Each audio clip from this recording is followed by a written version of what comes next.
up next, it's time for the second workshop for today. And this workshop is OWASP Amass, or Amass, Expanding Data Horizons, Amassing More Than Subdomains. This talk is brought to you by Jeff Foley, who has 20 years of experience with a focus on research and development. He also performs assessment of security in critical information technology and infrastructure.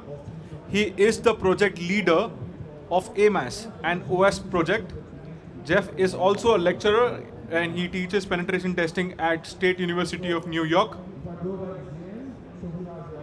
In his spare time, Jeff enjoys experimenting with new blends of coffee, which is awesome. And giving back to the information security community is also one of his hobbies. I'd like to talk to you more about coffee as well after Amass. Amass first though. Sounds good. Right. In this talk, here we're going to get an in-depth workshop on the OWASP Amass project. Here, this is a powerful open source tool used for network mapping, attack surface analysis, and asset discovery. This is more than just network mapping happening over here. And it's open source tool, so that's even better. We will get to know the advancements in data collection capabilities within Amass, leading to its advancement to an amazing OSINT collection system.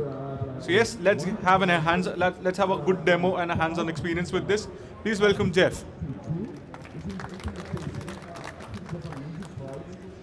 All right. How many people here have used Amass before? All right, good. We've got some hands up. I love it. All right. So most of the time, I've been the primary speaker at these events, but this year we have a special opportunity. We have some excellent contributors to this project, a great community that we've built around this project. And I would like to introduce Adam Rosick, who has been a major contributor. He knows so much about the enhancements we've made to the project in the last 12 months or so. And he's going to teach you or work with you on how to take advantage or leverage all of the work that we've been doing on OWASP Amass. So, can I skip ahead here? Yeah, we'll do a proper intro here. So, in addition to being such an excellent contributor to our project, he has been a penetration tester. He's a security researcher. He's a adjunct instructor for topics such as like Unix and Linux. He's just been so active ever since he got out of his academic career. So definitely a great person to have on this project, and I would like to now let him take over. I'll be here answering questions or adding to what we're talking about here, but he's gonna run this.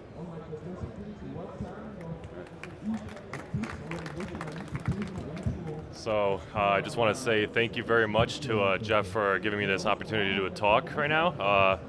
It's my first one, so bear with me, everybody. All right, all right. So we're just gonna go over a overview of OWASP Amass for everybody here, whether you've used it or whether you have not. Yeah, do you guys hear me well in the back, by the way? Yeah? All right, cool.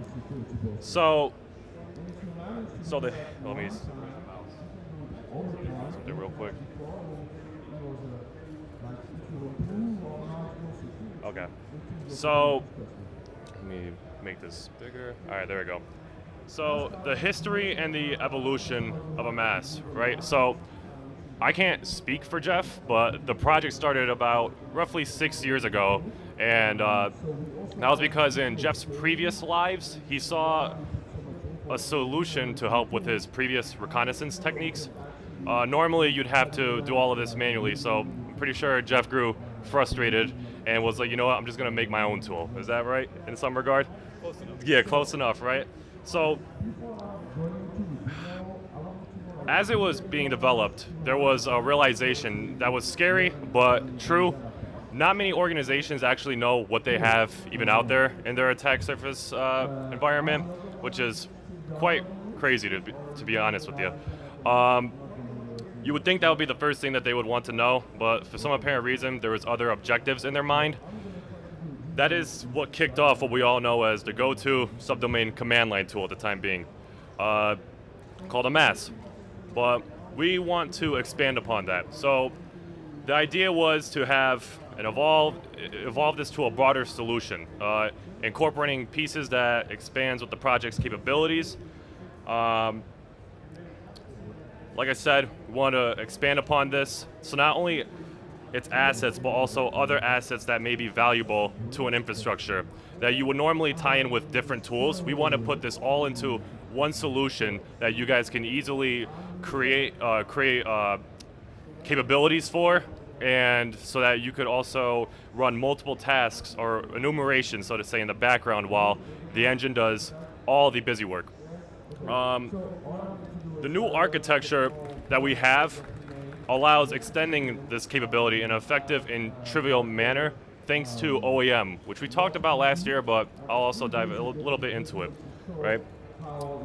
So the core functionalities of this, there are many use cases for this, but I only have like 2 listed up here. So one of them is organizational surveillance. With the Amass, let's see here. With Amass providing visualization, organizations can easily actively monitor their attack surface to spot any anomalies. Most of the time, you know, reading everything all in like one text, it confuses you sometimes, and it often lets you miss, you know, what the heck you might be, what might be popping out that you might not want it to be there. So we have visualization tools that will help you see everything in a bigger picture and be able to spot out what anomalies there are in a much easier manner. And this is obviously used for security assessments. So it helps find assets that would otherwise be missed if you were to do this manually. This does it in a systematic approach. Otherwise you would miss a lot of things by doing it manually. You know, day by day, you're going over multiple things and multiple times. Eventually you're going to miss some stuff. Obviously with automation in general, not even with this tool, but with any other tools, that is the main benefit of that. So that's also with blue teaming and red teaming, right? So red teams use this to be able to see what you have out there, and the same thing could be applied with blue team as well, but for different motives, right? As we all know. Anything you want to add on to this?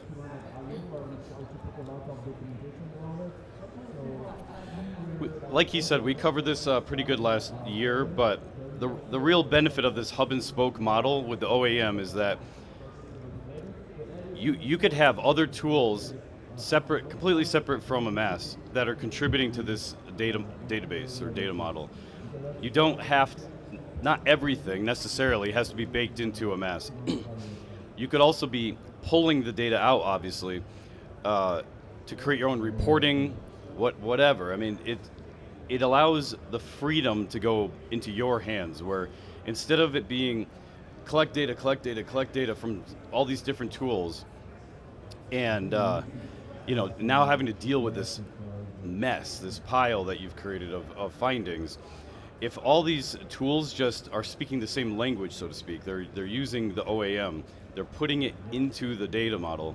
Now it's all just in there with all the associations of how did you find this, what was related to what, and it makes it easy to answer these complex questions with your analysis tools and such. So that's why we created this. It really was to say, well, what if we miss something in Amass? What if it doesn't do exactly what you wanted it to do? Well, now we can just kind of say, well, then build it the way you want to build it, or do it the way you want to do it. Because in the past, we've had data models that were, I would say, difficult to understand. We used database management systems that were proprietary. Not many people were comfortable with it. Now, the data model is completely open source. It's documented. We're using Postgres as the DBMS. It makes all of this quite easy for people to work with. So that's the real big benefit here, that if you're not familiar with this or you missed what we talked about last year, I'd say take a good look at this, because it's Haddix called this the Recon data standard. I tried to stay away from the word standard last year, but he, of course, dropped the bomb. But he's right, kind of. I mean, that's what this is, or what we're trying to do with it. Awesome. So here is the agenda that we're going to talk about. We're going to start with understanding Amass's data collection capabilities. We're going to touch a little bit hands-on. We're just going to take a quick look within the code of how the data collection works, any of the new collection features that are present. And then we're going to, of course, demonstrate the new OAM asset types being collected by Amass, one of them being the emails. And then we're going to head up to a Q&A. That's just, hopefully that makes sense to everybody. But, all right, so let's start off with understanding Amass's data collection capabilities. So we're going to be really talking about how the engine has a new event-driven architecture, which allows us to handle any event that has handlers for processing such events. The handlers are just responsible for whatever data comes in, what can we do with that data, and how can we put that right back into the pipeline, right? So I normally don't like to say, I don't like to say it in this way, but the architecture that we have is meant to be careless of, well, not careless, but just, it doesn't really matter what events come into this. We wanted it to be so that anything that could come into this eventually, we'll be able to have, if the handler supports it, some sort of processing mechanism that could be able to spit out whatever it is that you need, and then be able to drop it right back in a cyclic process. Well, like I said before, we'll dive more into handlers. There are third-party tools that we use, other data sources that we reach upon with API, and other OSINT normal tactics and techniques and procedures that we normally go about, and I will touch upon that any sooner. Anything you want to add on this one, or we're good here? Okay. Nothing big. Where this came from, the reason why this is important is from day one, the Amass project has always had a cyclic architecture, which many tools don't. Perhaps you know this. You give them the config, they go out and pull things, they sort it, get unique results, and print it. Amass has always said, oh, you found something, put it back at the beginning and let's reevaluate. Let's see what else comes out of it, right? That's part of why it takes longer to run it, because it's searching for more things. And it still does pretty good in my opinion. But anyway, in this event-driven architecture, it's that times 10. It's pure. It's like ordered chaos where everything it finds, it says, this could all be happening at the same time, where hundreds of things could be getting found and thrown back into the beginning of the pipelines to say, find more, find more, find more. And it's only based on, the only, say, constraint or thing that keeps all this ordered is the OAM data model. That's it. As long as it's an event that matches to a data model asset type, and there's a plugin somewhere that said, I want to receive events for that OAM asset type because I do a transformation on that to something else, or then it's going to receive it and have its chance to touch it, feel it, go get more findings from it. And it's that simple, but as Adam already said, it's also that chaotic. But that simplicity has made it so easy to extend this. It's all dynamic. It's all based on your configuration and what was registered by the plugins that were compiled into the engine. So it's basically like, do we have the capability, and what did the user want to do here? And as long as there's overlay or overlap there, then there will be pipelines to execute for those data types. So the reason he's telling you about this, though, is this is actually pretty exciting. It's been very interesting what this has yielded since we've built it. So we wanted to make sure everybody knew about it. Exactly, and we have a visual of the event-driven pipeline. So anything that comes into this will be utilized by any of the handlers that, like he says, overlaps with what the user wants. So say for this case, right, we have an FQDN, right? And say this was just a C data for whatever client utilized this engine. If we were to have a handler, and also if we wanted it to produce any IPs, it would look for the specific handlers that are capable of doing that, and whether or not it produces anything, that's fine.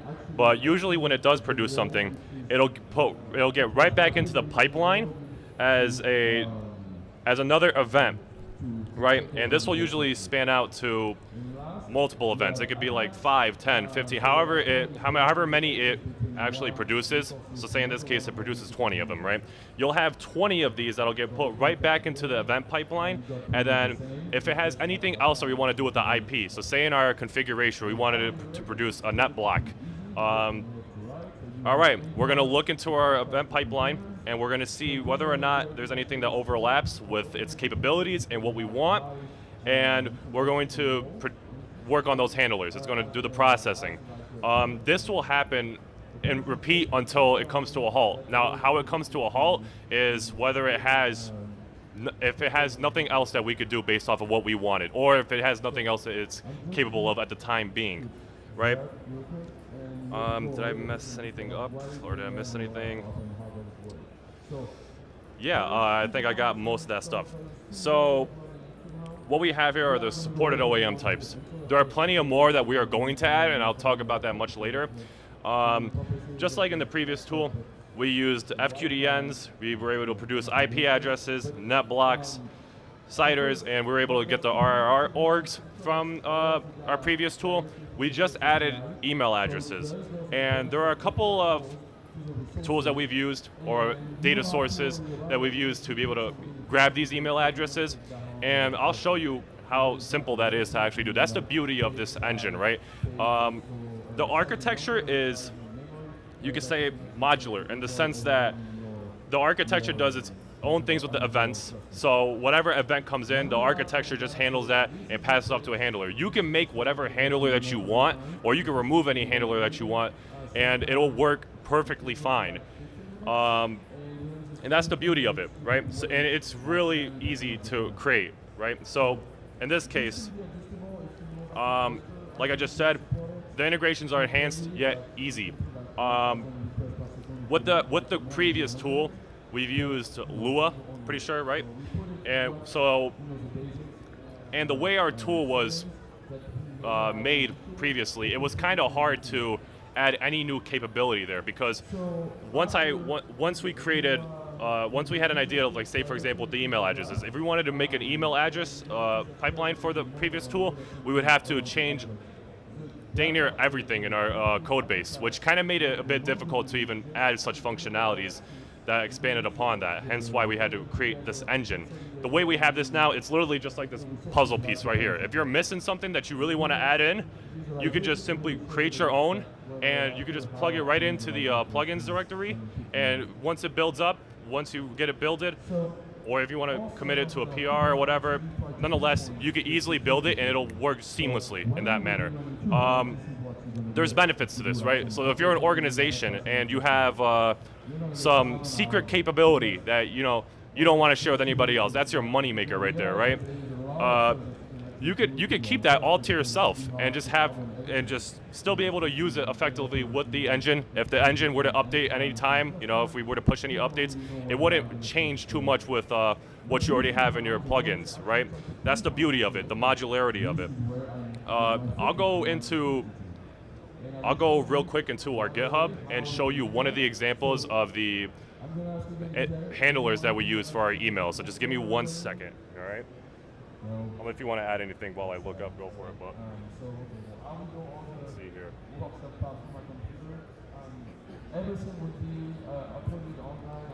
Well, only to repeat what he kind of already said. The only limitation to what you can put in as a plugin or how you can extend this is the OAM. So as long as there's an OAM asset type for what you're interested in, then as he said, it's seamless, it's easy. And he's going to show you what one of these like plugins with a handler looks like, you could write this in an evening. I mean, it's literally that easy. And there's nothing else about Amass that you need to know. Like he said before, that wouldn't have been the case. There would have been many changes you would have had to make or had requested that we make. Now, you could just do it and recompile it, and you're rocking and rolling. That's exactly how we wanted this to be, is that, again, I said this earlier, we're trying to put the power back in your hands, or make it so that this can be whatever you want it to be, not necessarily what we thought you wanted it to be.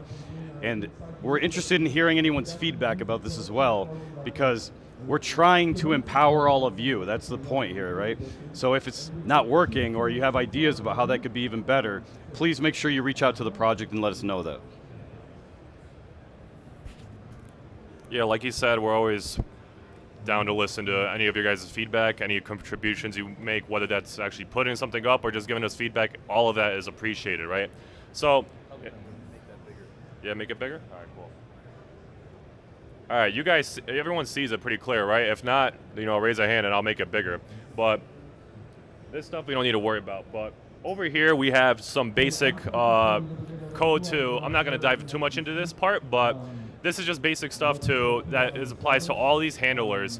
You're making a structure, you're making a struct, and you are able to just make sure it aligns with the correct interface that we use. But nonetheless, it's very easy to register, right?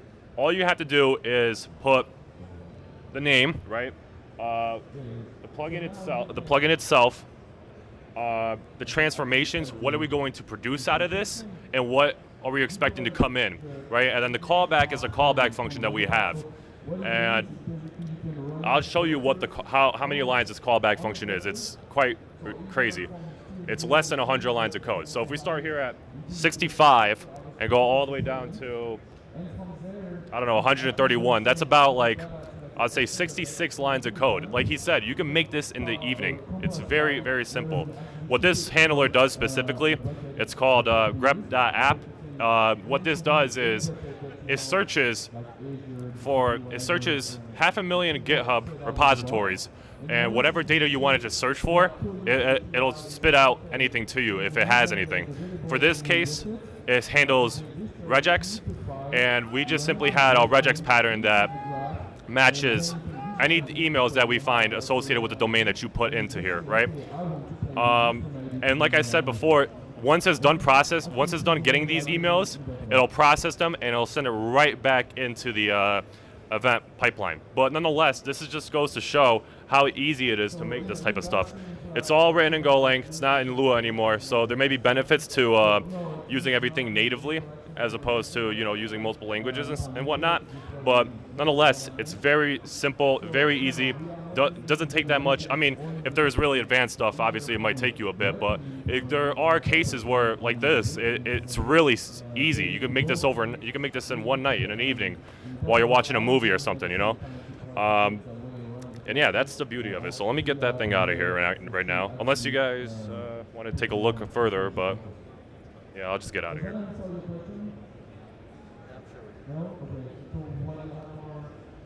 So we talk about the registry, right? Let me just pull this up real quick. I'm missing one thing.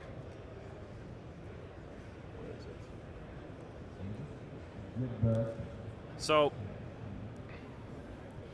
the registry is what helps the event pipeline determine what it is that we need to do to fulfill the user's needs, right? How do I word this the best? So the plugins, which have handlers, submit themselves in that registry, right? It tells it, okay, we want, if anything over here comes in to this pipeline, you bring it to us, and if we are able to produce what the user wants in their configuration, we'll make it happen. And I'll show you, I already showed you guys the registration part and the grep.app. I'm drawing blanks. Do you have any idea? Sorry about that. Well, part of what I like about this is, let's say you set up your configuration so that the only thing this is going to do is maybe you just want to keep it subdomain enumeration. maybe that's just what you see this as, and it's all you want it to do. So you set up your config for that, and your session is never going to execute anything other than things relevant to the subdomain enumeration. Because the registry keeps track of all this. It has all the mappings of this handler said, when this data comes in, I will try to turn it into this kind of data. If that mapping is not something you were interested in, then the registry will say, oh, well then we're not gonna execute it. We won't call the callback for that one. It's all dynamic. So when this is when the engine is started up, if some of these things are just missing, it's just going to say, well, we don't have any handlers for this pipeline or this OAM data type, so we won't create the pipeline. So it's all dynamic, it's all automatic, and like I think we've said earlier, it's based on two things. It's what was registered as capabilities for the engine and what the session configuration said, this is what we're trying to do.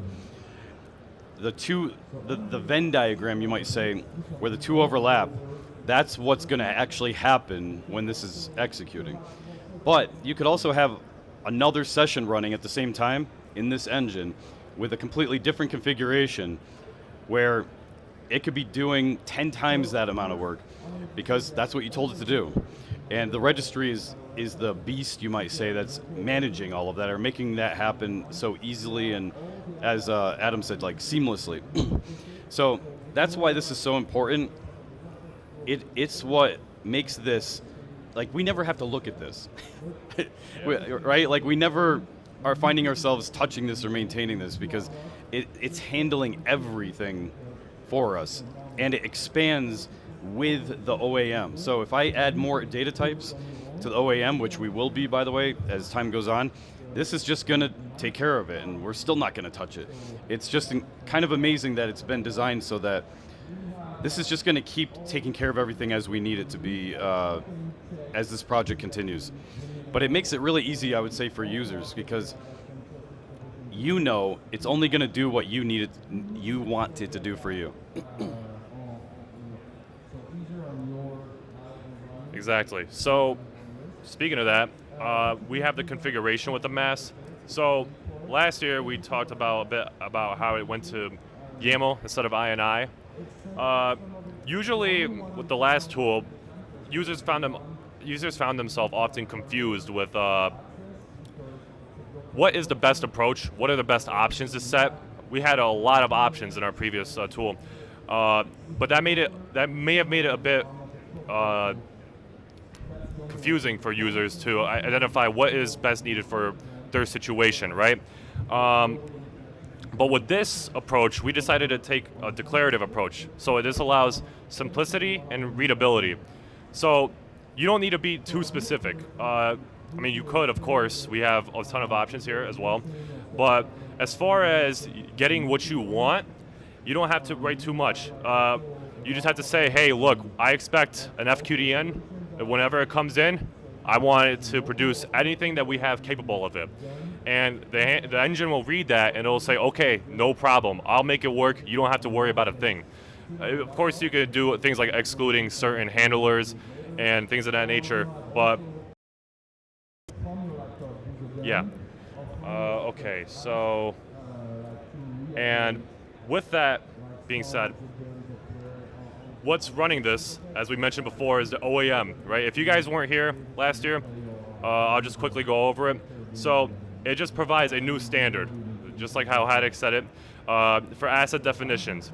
It represents a framework describing and categorizing any of the assets that you have. So it categorizes it, like we just said. It could be a FQDN, IP address, whatever you want it to be. If we support it, it could be that. So we have categorization for that. And we have all the data, which is stored in JSON.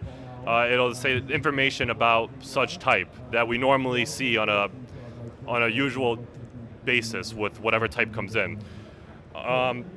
And the asset DB just holds it, right? We're able to hold it in SQLite and PostgreSQL, DM database management services. For more information, though, you could just head over to the GitHub org page. We'll talk about that. Yeah, so the beauty of that too, though, with the asset DB is, along with it storing the assets, it has the relations of it as well. So, say for example, we have a FQDN and an IP address. It's not really, it's worth something, but it adds much more value when you're able to map to things, to one asset to another, and it'll go down in a transitive manner, right? So so for this case, we have the relations table being the A record, and it basically says, okay, so from this FQDN, we were able to get an A record that points to the IP address that resides in our asset DB. That's the beauty of it, right? And it's not just, it can expand upon that. There'll be a ton of relations that could come from one asset. And that's what the beauty of this is. If you make a visualization tool, you can have something like graph nodes just show up all over the place, and you'll see the beauty of it. You'll see just multiple lines pointing to all different nodes, all coming back to one exact area, depending on how you query for that result, right? That's the beauty of that. So more information about that, we can head over right to the org page. Also with that, with the asset DB, you can ask any questions that you may not find in a standard tool, right? Previously, others would find themselves not saving the information, or how do I word this? Not saving the information that they ran in their previous enumerations, and that would result to them having to run unnecessary enumerations to get their answers again. The beauty of this is it's all stored in one spot, and you could use this for multiple tools and whatever query you want it to be. It could be complicated, or it could be as simple as you want. You can make that happen with this. And the overall design and the taxonomy of the OAM allows the community to extend it further with new asset types. Any other things you want to say with that? I mean, one thing I notice users telling me that they like about this is they got used to using Amass, where when they want the data, they have to run the enumeration again, right? And it takes a while. So it probably got frustrating, I imagine, having to sit around and wait for these things. But with the asset DB, it's storing all this for you. So the only time you really need to run the enumeration again is when you need the data to be refreshed, or you think something new could be out there. But otherwise, it's already sitting there. All you got to do is run the query again and pull the data out. I think there's a lot of people, though, that don't actually realize that, and frankly, they're wasting a lot of time. I also don't know if they realize how much of this data is all linked together, so that when you want to answer questions like, for this asset with this name, what ASN is it sitting in, or what network block is it sitting in? It's all right there. You just have to ask the right question, and you can pull that right out. You can pull out the mappings between the two. So there's a lot of work that this can do for you, so that you're not doing it anymore. And when I have these conversations with people who have been using the tool for years, and I tell them these things, that they usually are like very pleasantly surprised. So I would just say keep that in mind, and maybe consider changing your workflows or how you're using this, so that you're making better use of what it's already doing, the heavy lifting it's already doing for you.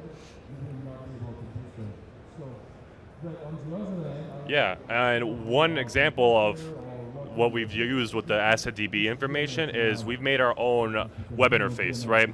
So we've used something called Grafana for this web interface, but this goes to show that you guys can make anything you want out of the information and assets as well. Like in this instance, we're able to make a pie chart of the ASNs that belong to whatever the assets are that you're running or that you have open.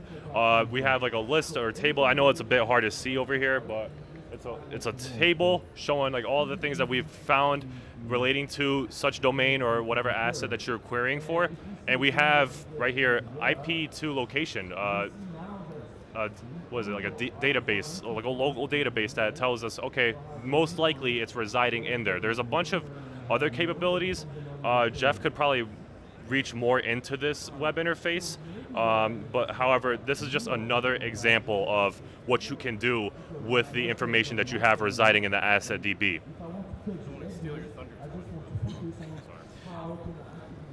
No, I'm sorry. I mean, the exciting thing about this, makes me smile pretty big about this is this is going to turn into a platform before you know it. Right now, it's just one dashboard that we've created, like he said, where we're just taking the data that's being commonly collected by this tool, and we've done some fun things with it to make it a little easier for you to point and click and find what you're looking for. But it won't be that long. You'll be able to manage your workflows with this, or set up these sessions that are. You'll say this is the seed data. This is what is in scope, and we want it refreshed every 7 days, or whatever you choose. And it's just going to do it. I mean, then you just leave it, and it's just going to do it for you. And from that point forward, you could just either keep using these dashboards to look for new findings. You could set up your own queries to pull the data and then do whatever you want with it. But it's just going to start making this all much easier. Some people are already using this. I mean, personally, I'm not a big GUI person. I'm a little tied to the command line myself. But I can see the appeal, why this would be pretty interesting. I know some people really like the geolocation mapping because they feel it makes it easier to spot things that are popping up in places where they can say, well, I don't think that's supposed to be there.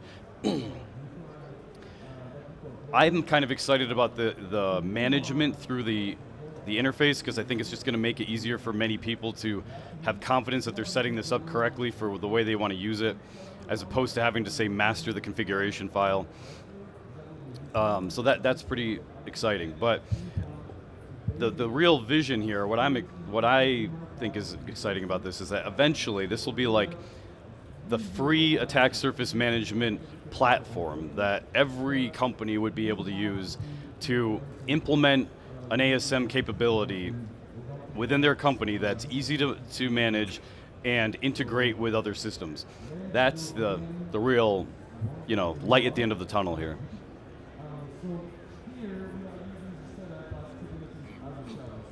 That was awesome. So we're going to now touch upon the demonstration of the new OEM asset types being collected by Amass. In this case, we're going to use the email enumeration here. You guys are free to follow along. What I advise you guys to use for this case is to use Docker Compose to get the full capabilities. It's all these Docker containers all in together, such as the collection engine, the asset DB, the dashboard server, which is Grafana, and the central log management system, which we're using Loki for, and of course the command line interface. One thing to note with the command line interface, or just with using that in general, you're not tied to using the command line interface if you really are brave enough, right? You could use any sort of API request to this collection engine, and it'll perform the work for you. So that's also one key thing to notice as well. But nonetheless, let's just go dive into the. They realize the only way this is going to work for them is if they use their cellular. Yeah. Oh yeah. Good point. Okay. So we're gonna dive into this, but usually, I would highly recommend that you guys use your cellular in this. The network here could be iffy, and you're in DEFCON, right? So like, you shouldn't probably be using that to begin with. But use your cellular. I've had my luck with using cellular, and hopefully same thing applies to you guys. So we're gonna follow along during the demo if you want to. So you could use Docker Desktop. You could install or update Docker and get it on your system. And you could use Docker Desktop. You need Compose in this. So Docker Desktop usually comes with it. I'm going to be taking a different approach, and I'll show you guys exactly that as well. But if you use Docker Desktop, you should be perfectly fine. You won't have to go through most of the prerequisites that I have to go through with Docker, because it's already bundled in together. So, okay.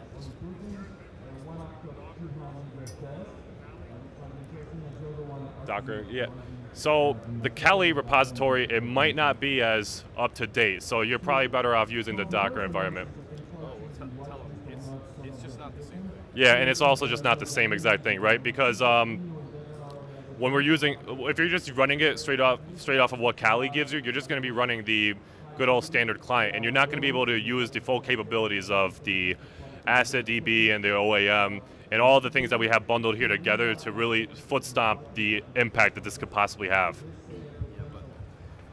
Yeah, but the big thing is 4.2 is almost a year old. That's what you're going to get from Kali right now, right? That's not what we're talking about today, and that's not where this is going.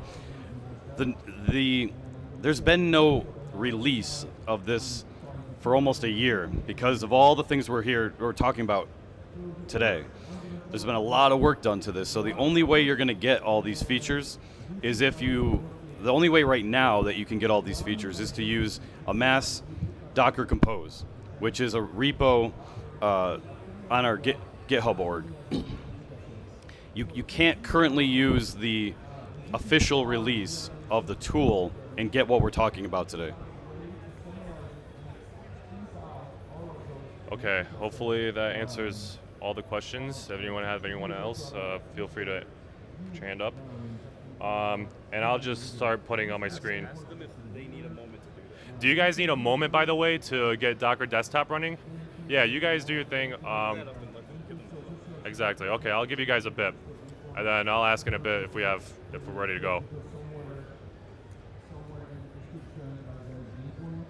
And then for those who truly want to follow the alternate approach that I'm taking, I will also be doing it afterwards as well.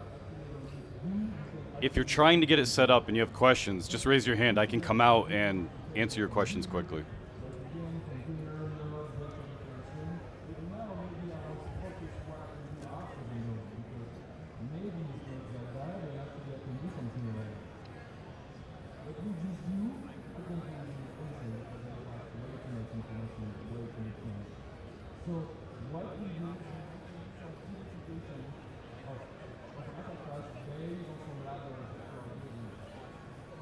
If anyone else needs help, I'm free to help as well.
I think it's 3,000, but I'll also check when I run the,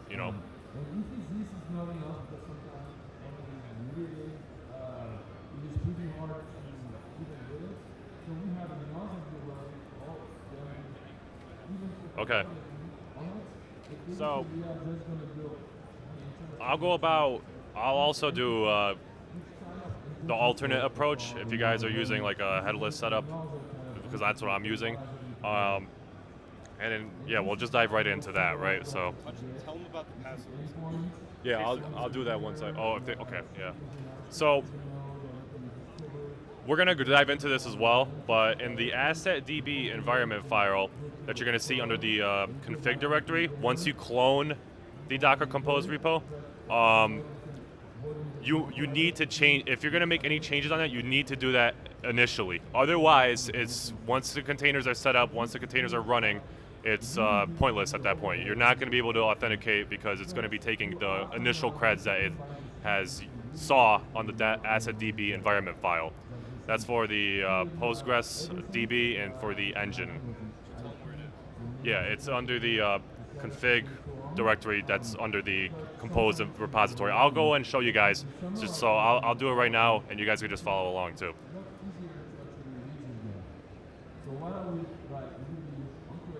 All right, so here, I'll just pop a squat while I write this stuff down. I'll bring this down too. What the hell? It's not helping me. Can you help me bring this down? Sorry. I found this one to be more useful. Okay.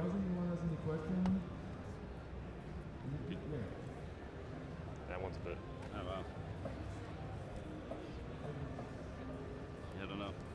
I could just read it down like this too. Okay, so let me just.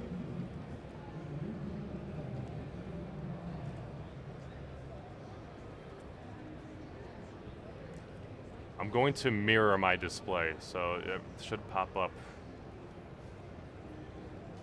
of me taking an attempt at it, the alternate approach.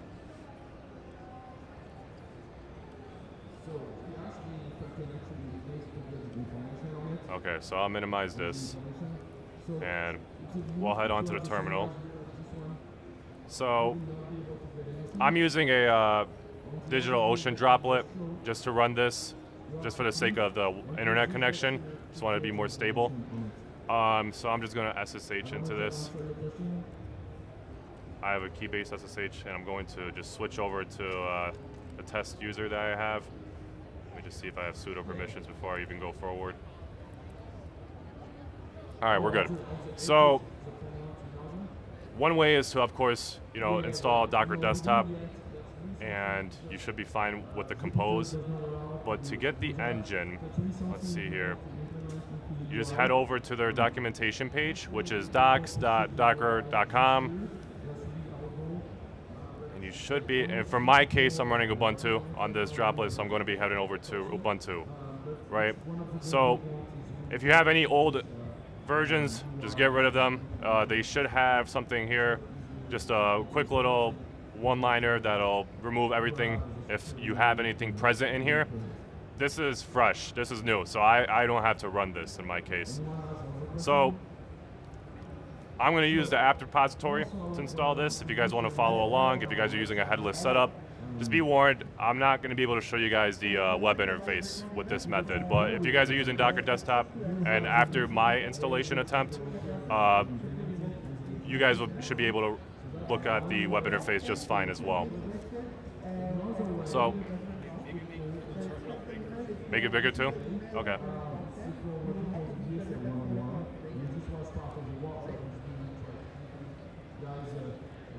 Can I make it always on top as well? Okay, cool. So hopefully you guys all see this just fine. If you guys don't, just raise a hand, I'll make it bigger as well. We're just gonna copy and paste this. We're just gonna put Docker's repository URLs into the environment. Should work fine. We're just gonna update our system as well.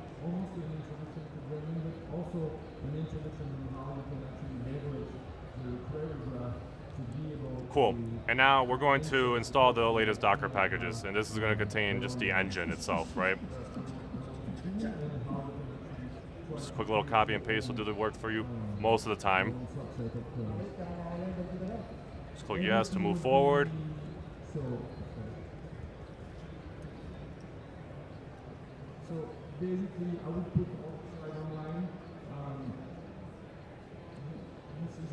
Might take a bit, depends on, the architecture that you have in your environment. And just to verify if it works, you could just run hello world and it'll show up. If it shows up like this, then you should be good.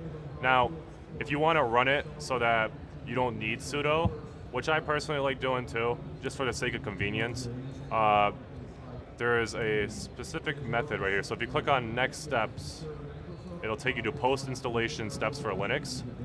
And if you want to do this, if you don't, it's up to you. I'm just doing it for the sake of just convenience. So just make sure that you have the Docker group in your environment. It doesn't hurt to just check. If you don't, it'll just add it regardless. It already exists, so we're good on that regard. And we're going to add this user to the Docker group. Now at this point, you could just simply, sign out, sign back in, or you could just simply run the new group command, and the changes for like the group permissions on your user will change immediately. And then to verify if this works, you just simply run docker run hello world again.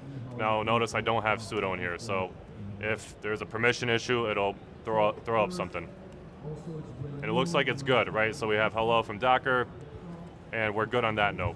Okay, so we're gonna go to the slides now to show you guys where to get your Amass Docker Compose repository. It's right up in this link here. Oops. So here, let me just look it up real quick. Amass Docker Compose. We just copy this over if you want, or if you go down here as well, it says the same exact thing. Whoops. It's the wrong terminal. And just simply, let me just go to my home directory. Just realized that. Simply just git clone it. And you should have what is present here as Amass Docker Compose. You could change this name to whatever you like. We're just going to change it to Compose.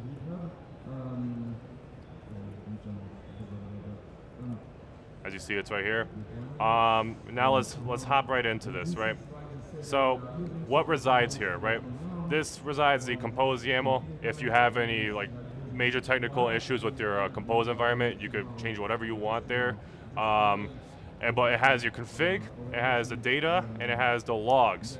So let's just look into the config real quick, all right? So, okay, yeah, go for it. Just a quick note though. At this point, it'd be good to check the data and the logs directory. If they don't have permission for read-write for everyone, you're going to have problems because we don't yet have the like all the writes coming through a single user or a single, think of it as a container within the system. There's multiple containers that are writing to the same place, and if you don't set it up to allow that, it's going to give you errors, and it's probably not going to make sense to you. And you're going to wonder why it's not working, and it's just something that simple. It's those two directories need like 777 on both of them.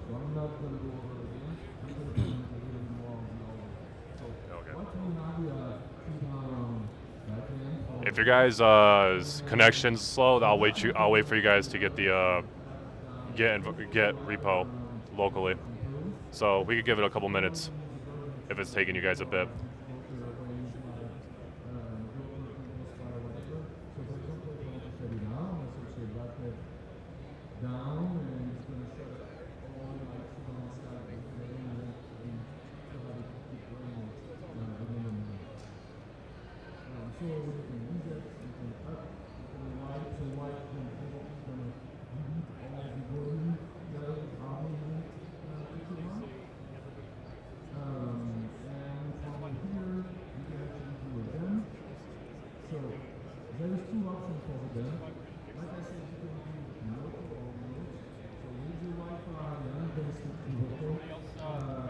Anybody else any questions?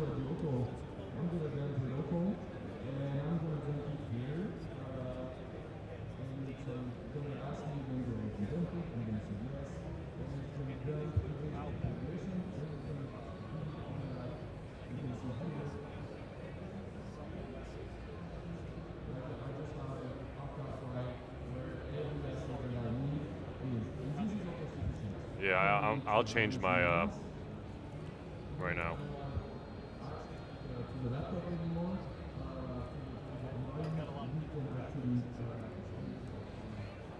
So just make sure, like Jeff said as well, just make sure you have your data directory and your logs directory to be 777 for this case. It'll be work done. So we're all good. Everybody has their repository cloned locally. If not, we could give it a little bit more.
Just give it one more minute, then I'll ask again.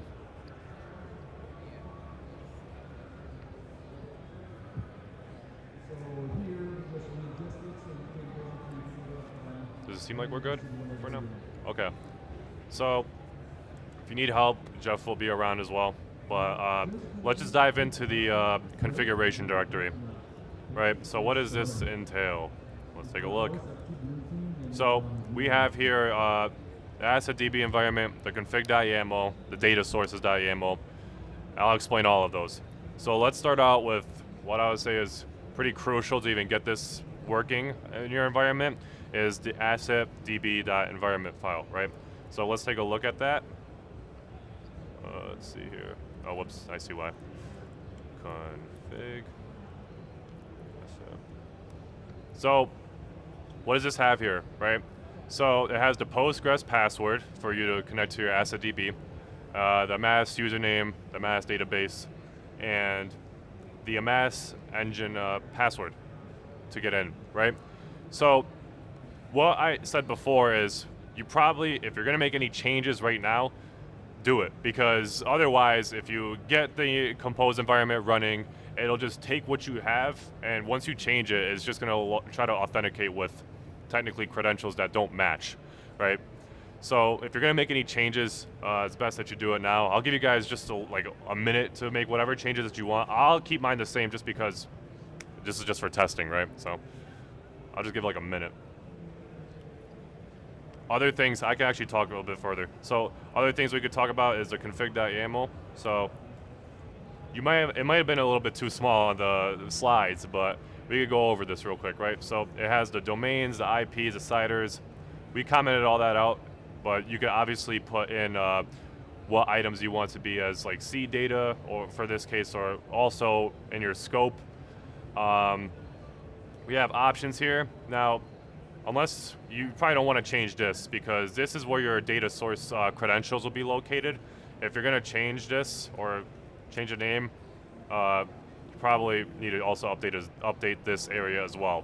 People often get that mixed up. I sometimes even fall for that too. Now let's. Tell them if they change the password or the username for the file you just talked about. Yeah. That database line has to be updated so that they match. Fair enough. Okay. Yeah. Also, it's a good catch as well. So you want to make sure that if you do happen to change your asset.db environment file, like the username, password, or whatever it is, you want to make sure we have an option here called database. And this is what is used to connect to the database. So you want to change that accordingly to have it match up with what you had in your asset.db file as well. Otherwise, it'll fail to connect. And then what we talked about before with the transformation. So this is what we were talking about. These are all of what the user, you or me or whoever it is, right? This is what we request the engine to, or we tell the engine this is what we want to come out of the engine, right? We could add anything we want here. We could remove anything we want. We could also add like exclusions if we want to do that as well. But for this case, we're just going to keep it as is just for the sake of running it. But if you guys did change like your credentials, I'll give you like a minute to just make the following changes to like the database line.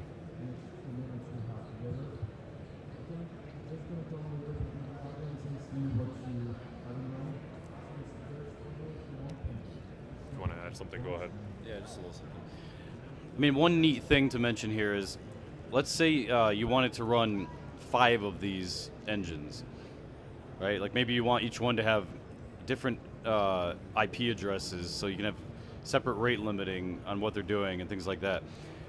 But they all could point to the same database, right? So this would be a place possibly where you might want to update this so that they're all writing to the same place, but they can be operating from different parts of the internet, essentially.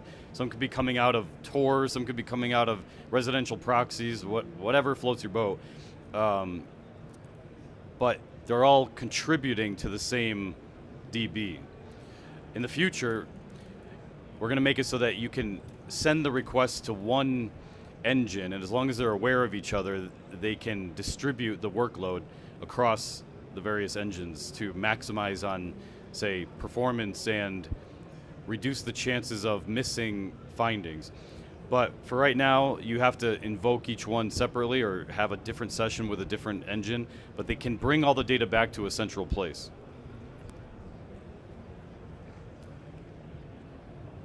Yeah, that's a good point.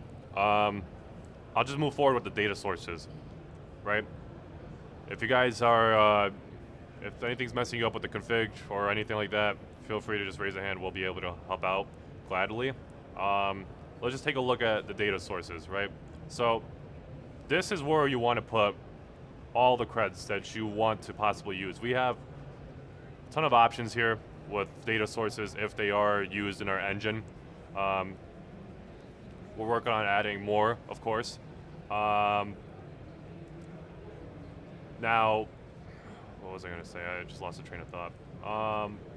The key part about this too, which is pretty nice as well. So say you want to have like a specific, say you want to only use certain credentials for like a certain purpose, whatever it is, right? You can have, along with different sessions, like other data source files, and you can just make sure it points to the recording data source that you want for whatever specific session, or enumeration session that you want to use, right? That's also a pretty nice thing as well. Yeah, it allows you to control how hard you're hitting the credits as well. They had a question? I know in some tools that's very specific on what you're looking at. The harvester actually have to have a space or not have a space or have the API key specific to that because it's strict. It's an API key colon, then the API key. Yeah, because that's, yeah, just because how YAML is, right? So if I just have all this stuff right here, if I have it all like, this usually throws me up some problems. You see how already on that parser right there, it already just gave up a different color on that syntax. So it's not just like a us thing, it's literally just how, yeah, it's just how YAML works, yeah.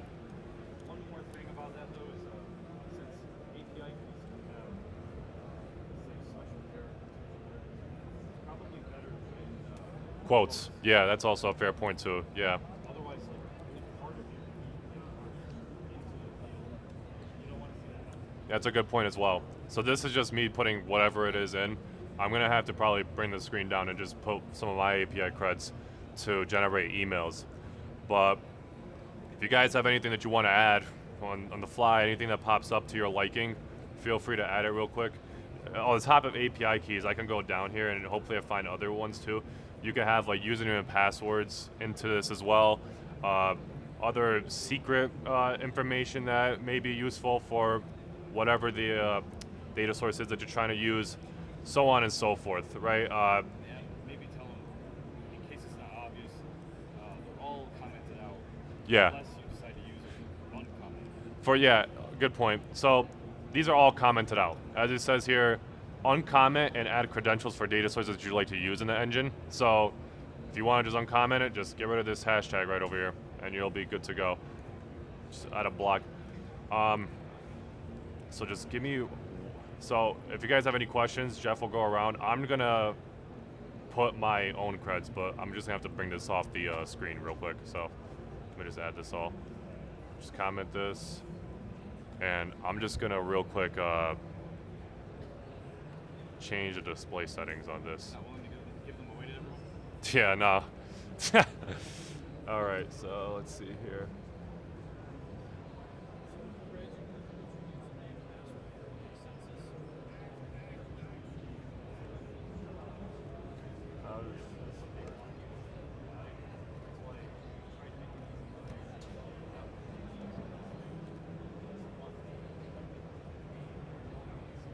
Why is this acting weird? Okay. So should that work now?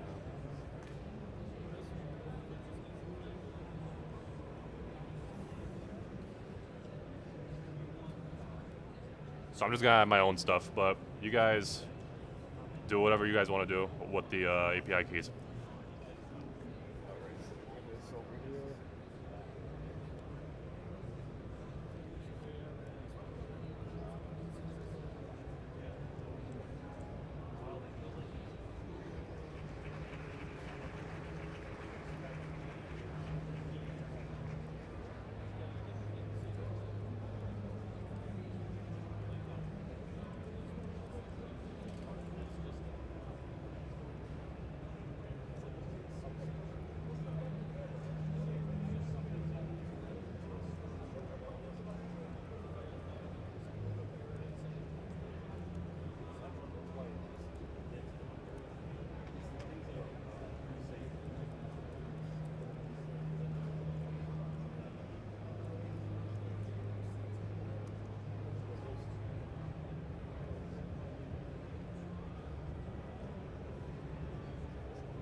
Okay, I'm gonna be putting my screen back on mirror.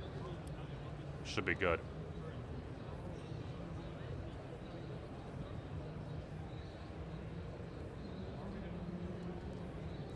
Yeah, if there's any questions, feel free to ask. I'm gonna be assuming that people have their stuff in. If not, just raise your hand and I could give you guys an extra minute. I think we're good. We're good? Okay, cool. So all we need to do now is also, if you look at, do I have the GitHub repo? Okay, cool, even if we don't. So now that we have everything good to go, we are going to look at our compose. All right, so now all you have to do is run docker compose run --rm amass enum -d, and then the domain that you want to put in. So for this case, we're just going to do owasp.org. Just to check real quick. Just want to make sure I get it right. Yeah? Yeah, it looks good. All right, we'll just run it then. Cool. Let me just go back to here. All right, so we're just going to run it. Now, it's pulling all the images that we need to run our environment. So like we said, Grafana's here, Loki's here, and we're using syslog for our logging management. This might take a bit, depends on your infrastructure, right? So that's what it's doing right now. It's just getting the images and it's just extracting what it needs to extract. Typical Docker stuff as of right now.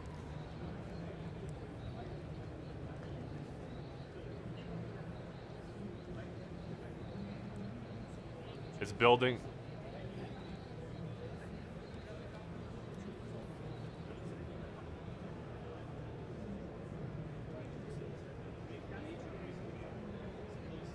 It's building the engine stuff right now, as you see right here as well. Engine. So we have our engine image being pulled and built.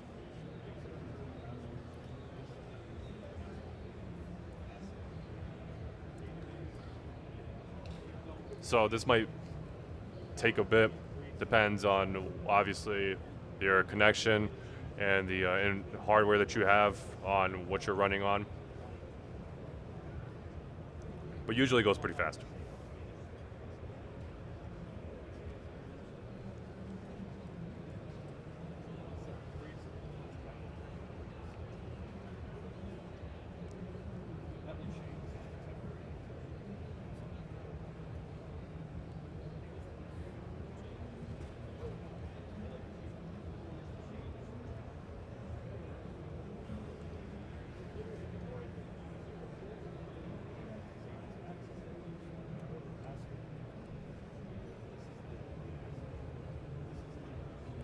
So as you see here, we're creating the network. So it's a mass network. It's just a network within our Docker Compose environment that helps all the containers talk to each other.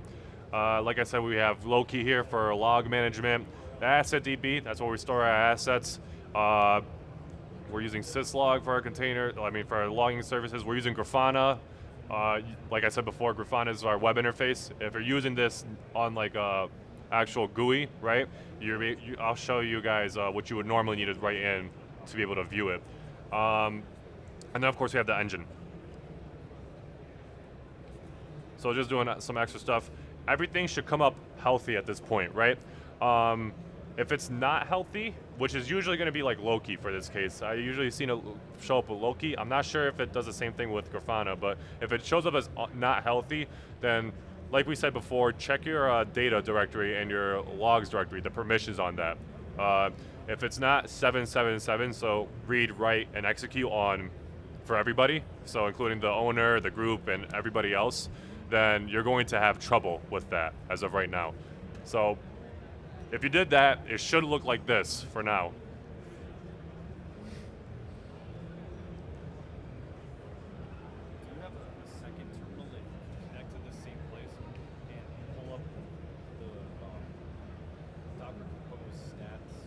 Yeah. Cool. Yeah, I could do that. So how do I...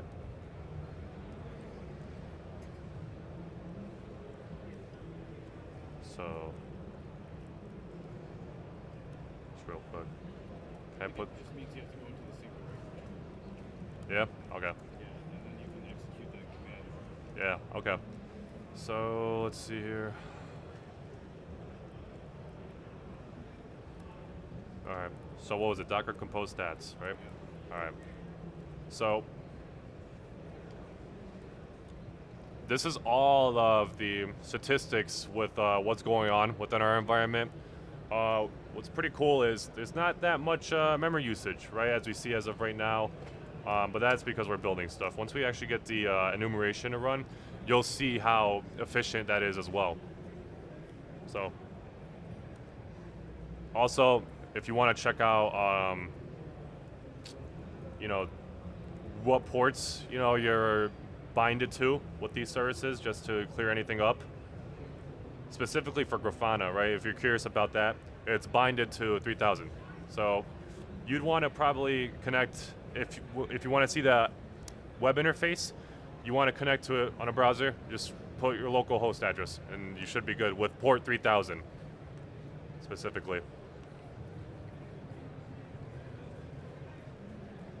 I'll put the stats up.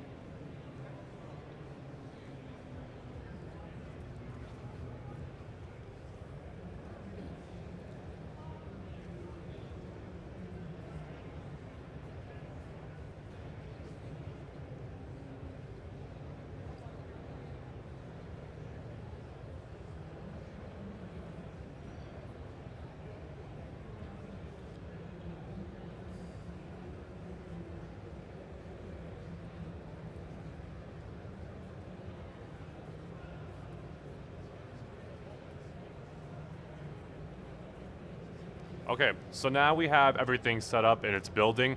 If it builds correctly, everything, you should get this progress bar. That's the Amass client doing its thing. It sent a request to the engine, and now the engine is processing all the events that it came up with, and so on and so forth. We want to check out the stats right now. So, minimal usage still. You know, we're only using 138 megs as of right now, so that's only 3% of what we gave it for the limit. And it'll be pretty low. I mean, this is pretty impressive as of right now. Other tools, even the older client, you know, it would probably use just a bit more. But this is pretty efficient, and this is actually really impressive. It handles the events just well, it drops them just well, and given that Go does garbage collecting automatically, you know, it means that, you know, we're being very memory efficient in this case. We're gonna check it out. Progress bar is still going. This is how many events we have, and this is how many we processed. Obviously, we have a nice little percentage here, so it should give you an idea.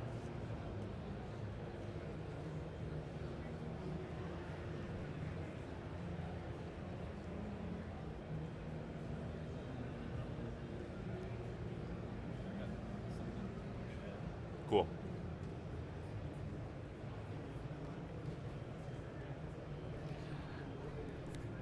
So, as he said, it's pretty efficient, and we've had some interesting sponsors for this project recently.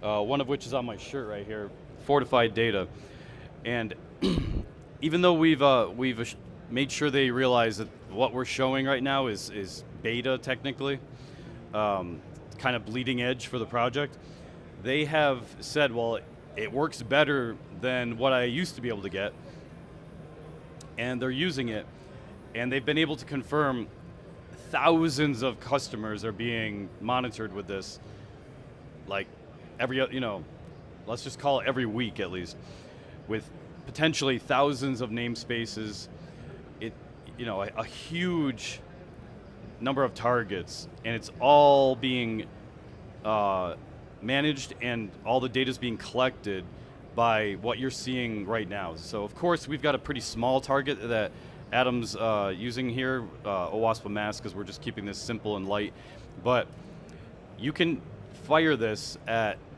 pretty large scopes, and this can keep up, right? I mean, actually, even Fortified Data has said Postgres pretty much laughs at us with this, right? I mean, Postgres is a beast, and it can handle this quite easily, right? What we're doing with it doesn't even, you know, tickle Postgres. So if you ever had, say, scalability issues in the past with this, or you know, concerns about whether this could handle the amount of work that you were going to throw at it, I would say we kind of have confirmation that that's not, at least right now, an issue. And we're going to be trying to keep it that way.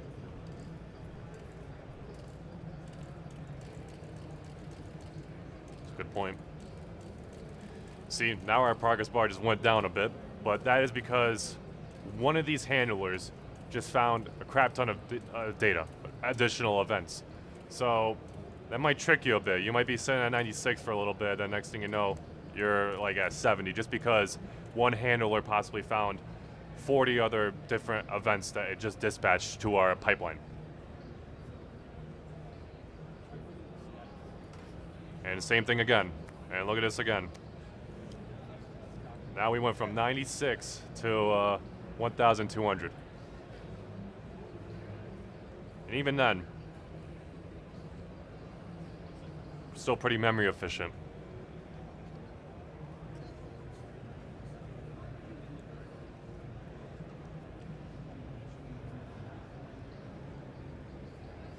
Now hopefully, you know, this thing does its enumeration quick. What's the longest it's enumerated at? Oh man, I've had it sometimes with the mass before too. Like sometimes it could be days, just because of how many. Like that question just varies. You know what I mean? Just because of, you know, what are you running this on? You know, I mean, who are you running this against, right? If you're running this against like a big tech company, you know, you're bound to get like probably tens of thousands of assets you probably need to find, right? So it depends. Yeah, it could. I wouldn't be surprised, you know, if it lasts you a long time with some cases. But that's just the nature of the organization that you're running this against.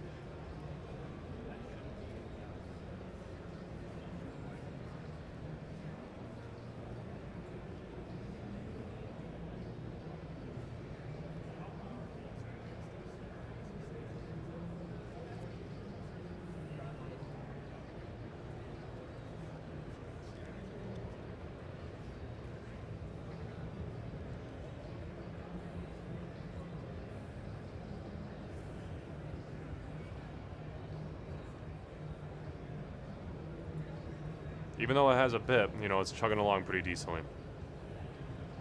So even when we do have a lot, we're tackling this on at a pretty fast rate.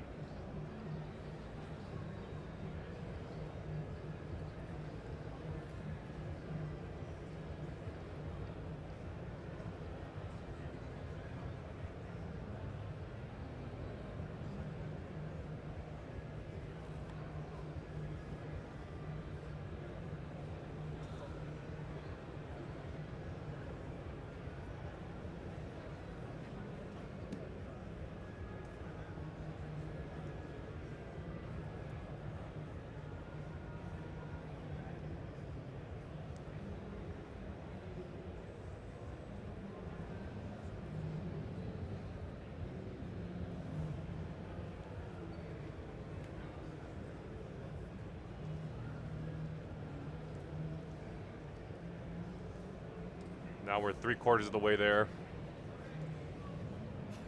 Like I said, this thing's just chugging along.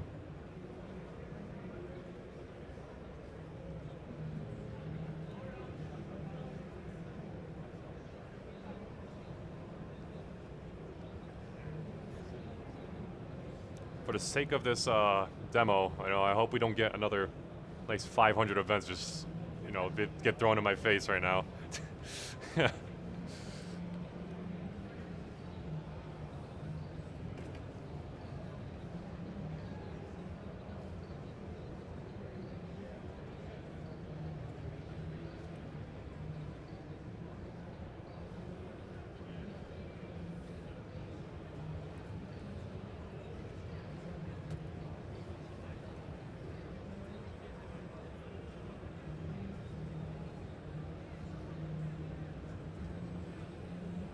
Got 2 more left.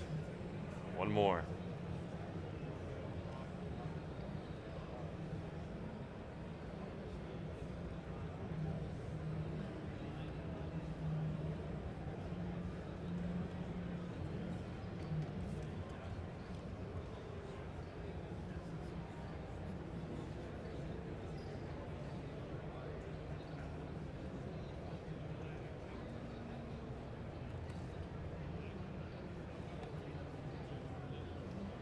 So now we're done with our enumeration process. Woohoo, right? So you could do a lot of things here at this point, right? So for this case, say I wanted to just get emails. I can just say Docker compose run --rm, same thing, but I could do emails for this. The Amass client supports this subcommand right here called emails, and you just got to type in the domain that you're looking for, and if I click enter, it'll do the typical just checking the head's health, and all of these emails right here just showing up. I mean, if you want, I could probably do a word count real quick. I just hope it doesn't include the, okay, we'll see.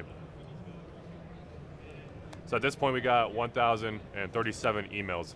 Now, this could vary, right? So we have a verification handler here. Now, the way our engine works with the verification handling is if we even attempt to verify this and it doesn't come out, confident enough to say that it's verified or it's legit, we'll throw this out. Now, with my case, the credits that I used, since I've done so much testing, I ran out of credits for verification purposes. But if there is a point where we can't verify it, and there's no true way to know, and even if you set it so that you don't want it to be verified, whatever you get, just dump it in there. That's just what's going to happen. So if we haven't even attempted to verify, then there's no way that we can know, thus that we're dumping this in. So if you do have credits for a API that we support where it does verification, your results may vary, but this is, for my case, what I got out of my results. You could also run, if you don't want to use the Amass emails subcommand, this is the beauty of AssetDB, right? You could just drop in and run any SQL query that you want to get whatever answers that you're looking for. Real quick, show them the subs output. Yes, so I'll show you the subs output.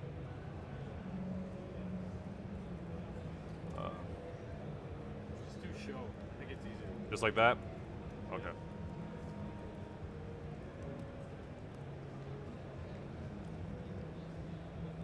So this shows us everything that we found as of right now, including the subdomains and the net blocks that we found, along with the ASNs that host those net blocks, right?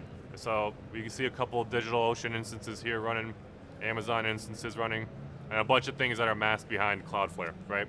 So this is really good information, and this just shows you, just with tooling, what you can make out of the AssetDB and the OAM, right? This is all done with tooling.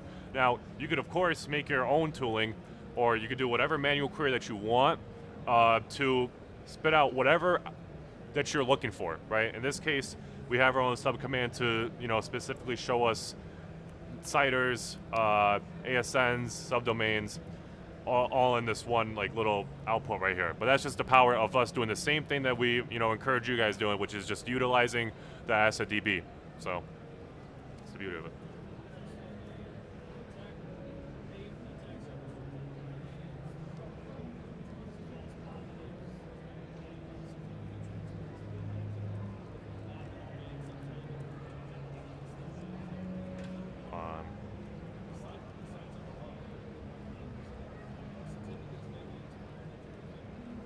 So I'm just gonna hop into my, okay.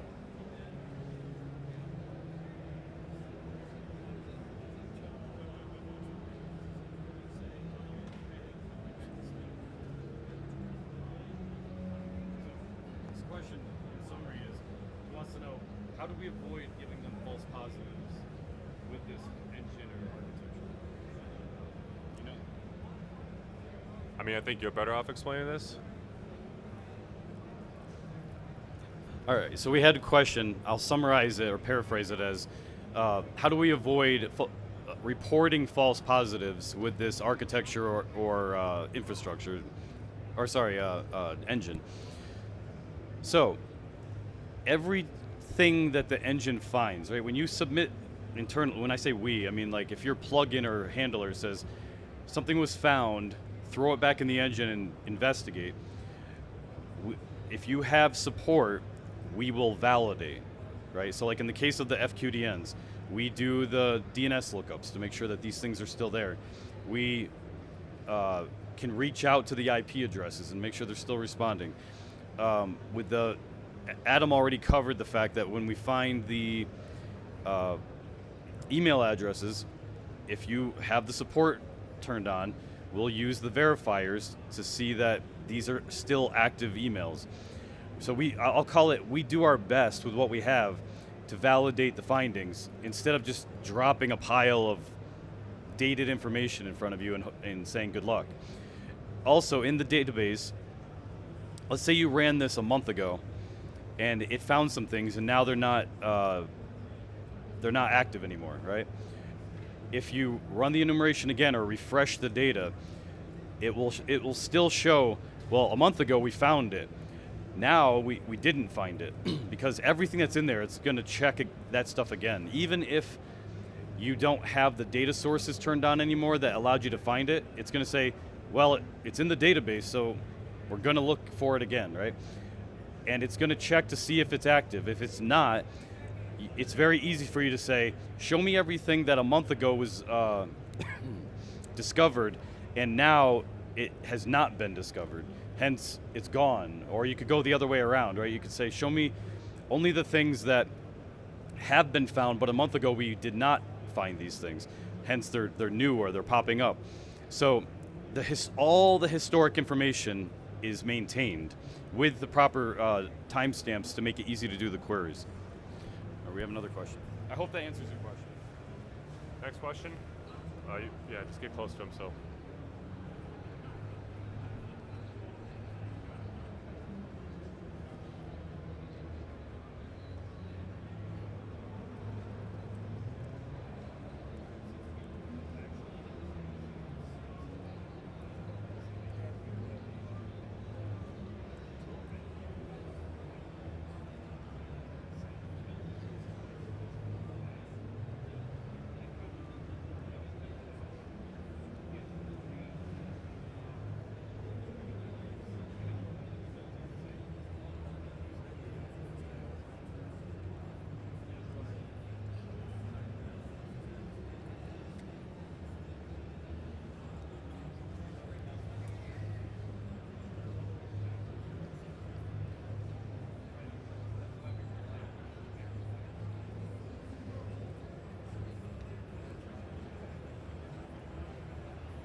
So this is just an example of me running running a simple SQL query on this thing, right? So I just dropped into the AssetDB container and just ran bash on it, and I just used Postgres PSQL with the username flag being Amass as a user, and then the database that we're connecting to, which is AssetDB. It's obviously different if you changed your AssetDB environment file.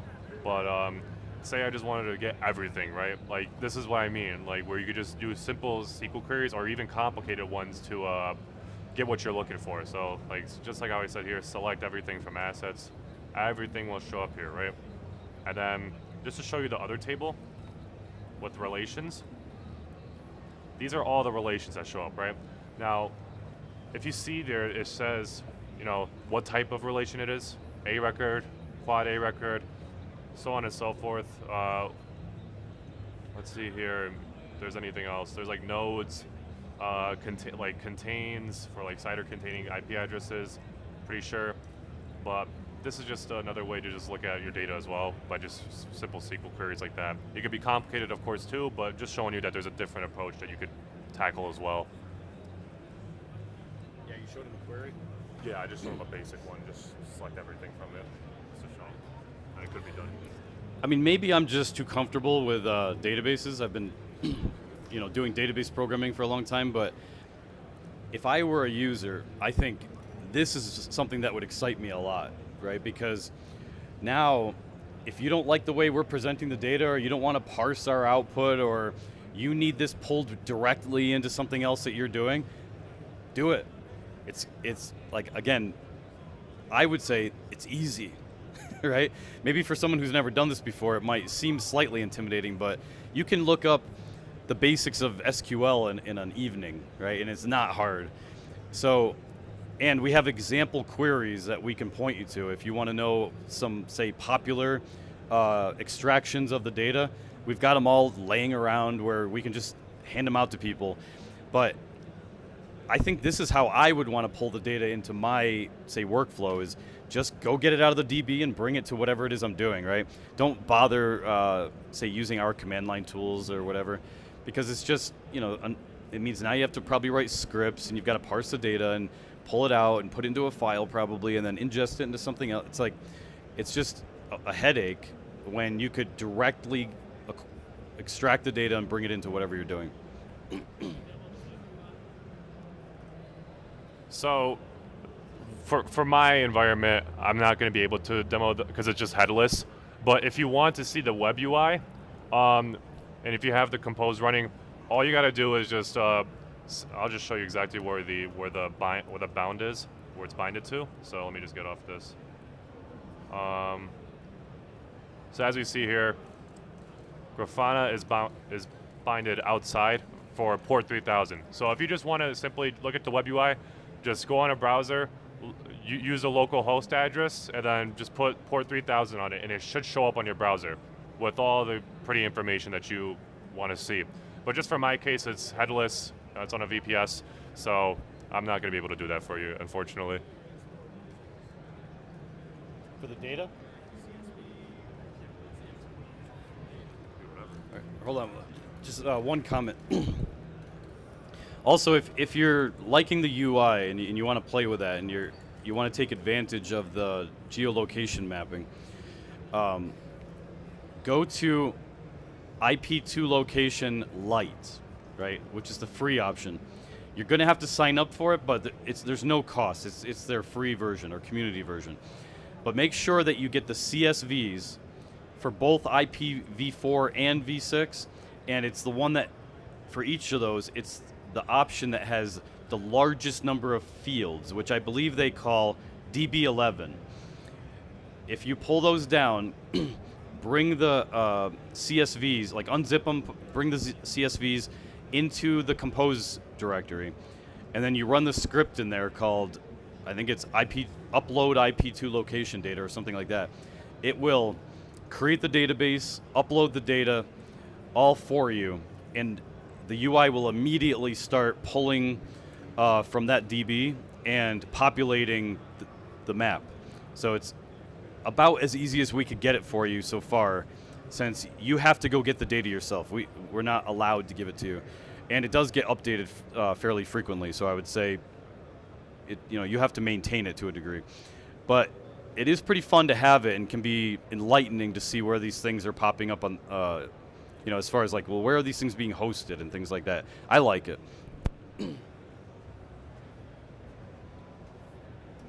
Okay, let me just bring the slides up here.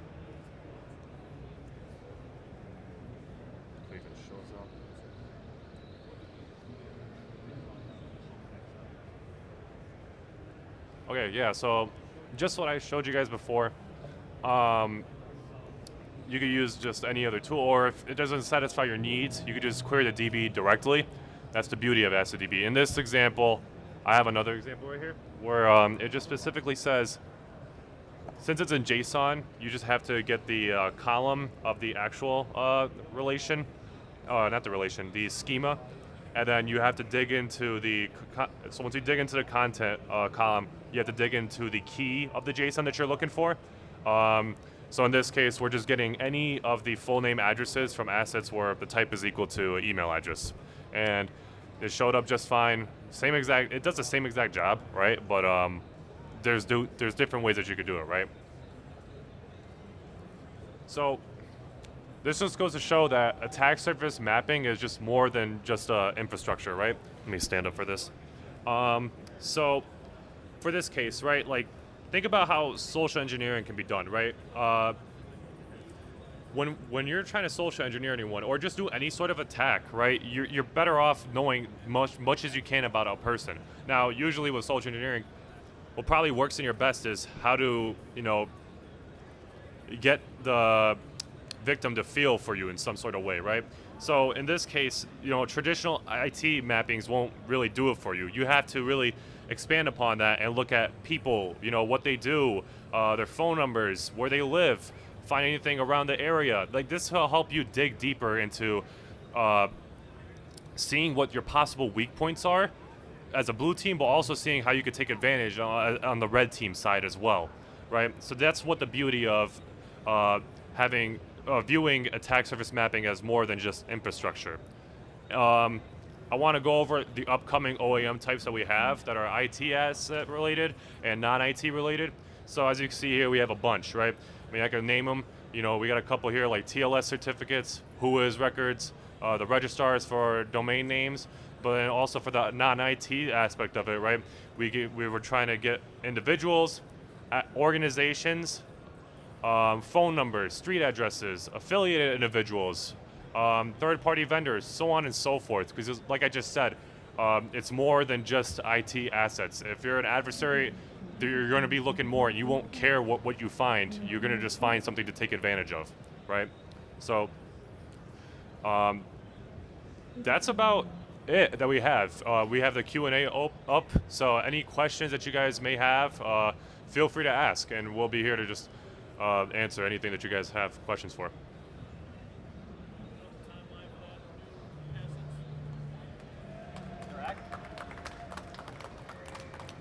Thank you guys very much.